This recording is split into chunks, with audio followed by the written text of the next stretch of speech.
बात यह है कि हम लोग अखिल भारतीय विद्यार्थी परिषद के मंच पे खड़े हैं और इस मंच की एक गरिमा और मर्यादा है। तो इस गरिमा और मर्यादा को ध्यान, अच्छा नीचे उतर जाइए। वो भाई कहता नहीं कि तो नीचे उतर के गा दो।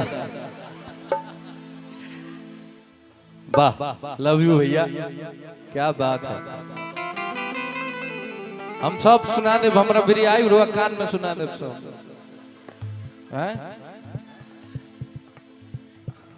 एगो देवी गीत और सुनाई माई के भजन, आदेश होई तबे तो का सुनबा।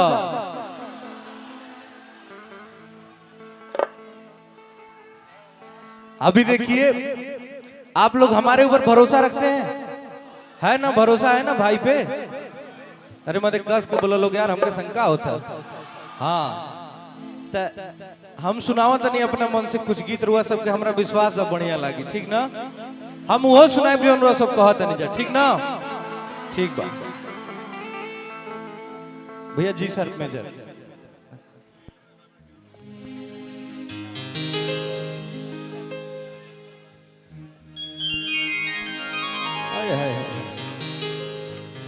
देखी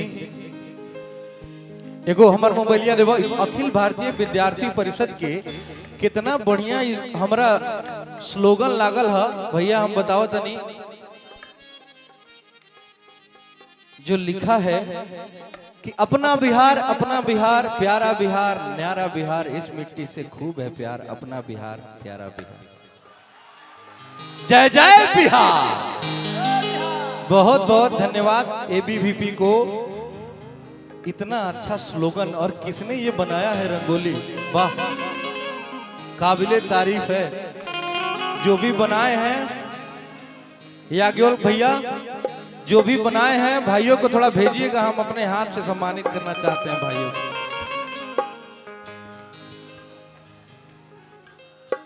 हाँ हाँ, हम बोल रहे हैं।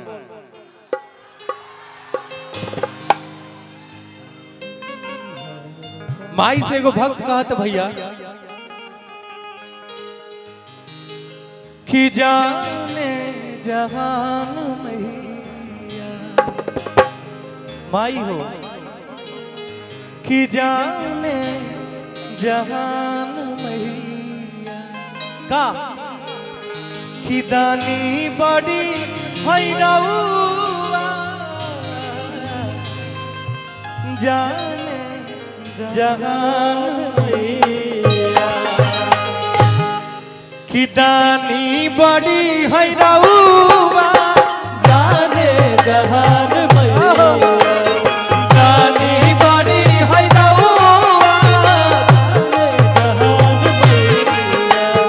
जाने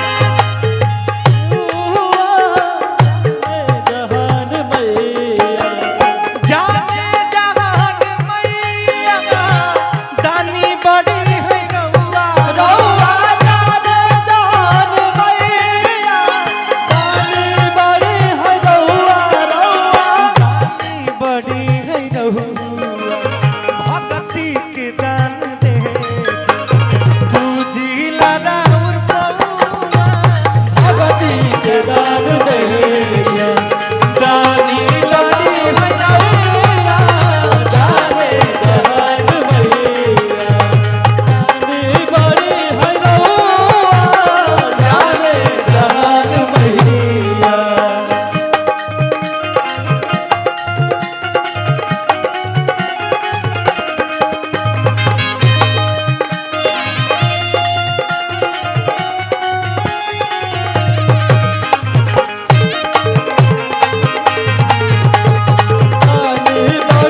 जय हो। अच्छा देखिए, माई जौन घर में सबसे नालायक होई ना, माई ओकरे के सबसे बेसी प्यार करेले, मानता नहीं जा कि ना? आए कहे के बा पागले बेटा के माई जादे दुलार देली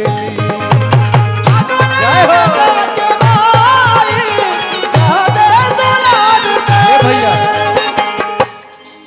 खाली बेटे के ना देली कि अपना बेटी के माई जादे दुलार देली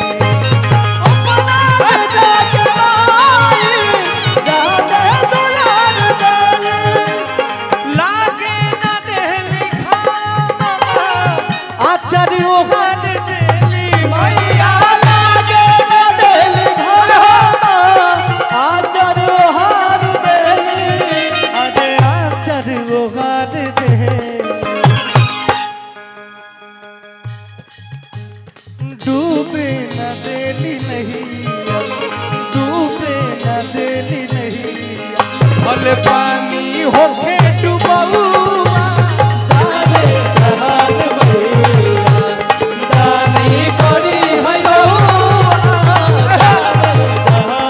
भाई हो दानी करी है जाने जहान भैया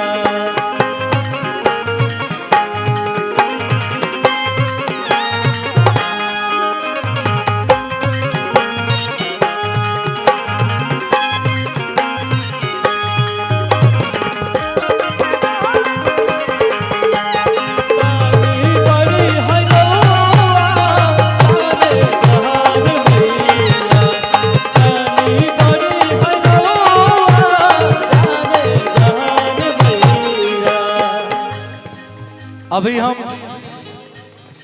याज्ञवल्क भैया के पता हुई हम गए रहनी वैष्णो जी के दर्शन करे और हमार प्लानिंग रहे काल परसों यहाँ आवे के मतलब उत्तर प्रदेश या बिहार में, लेकिन याज्ञवल्क भैया का आदेश आया कि नहीं आपको आना है।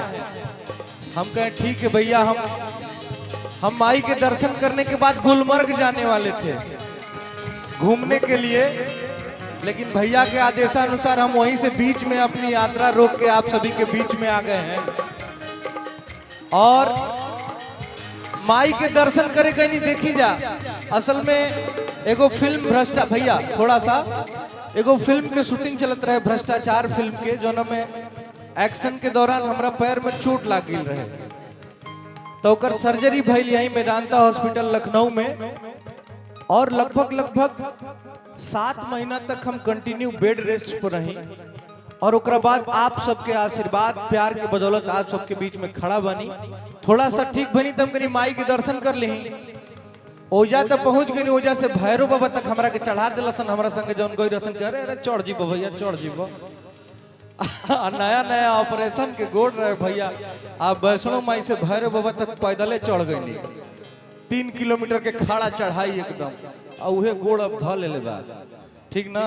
तो ऐसे तनी तना तो और हम झूम झूम के गई थी आ कहे के बा कि जेकरा लागे लगन हो मोरी मैया के चरण में माई हो, जेकरा लागे लगन हो मोरी मैया के चरण में, जेकरा लागे लगन हो मोरी मैया के चरण में।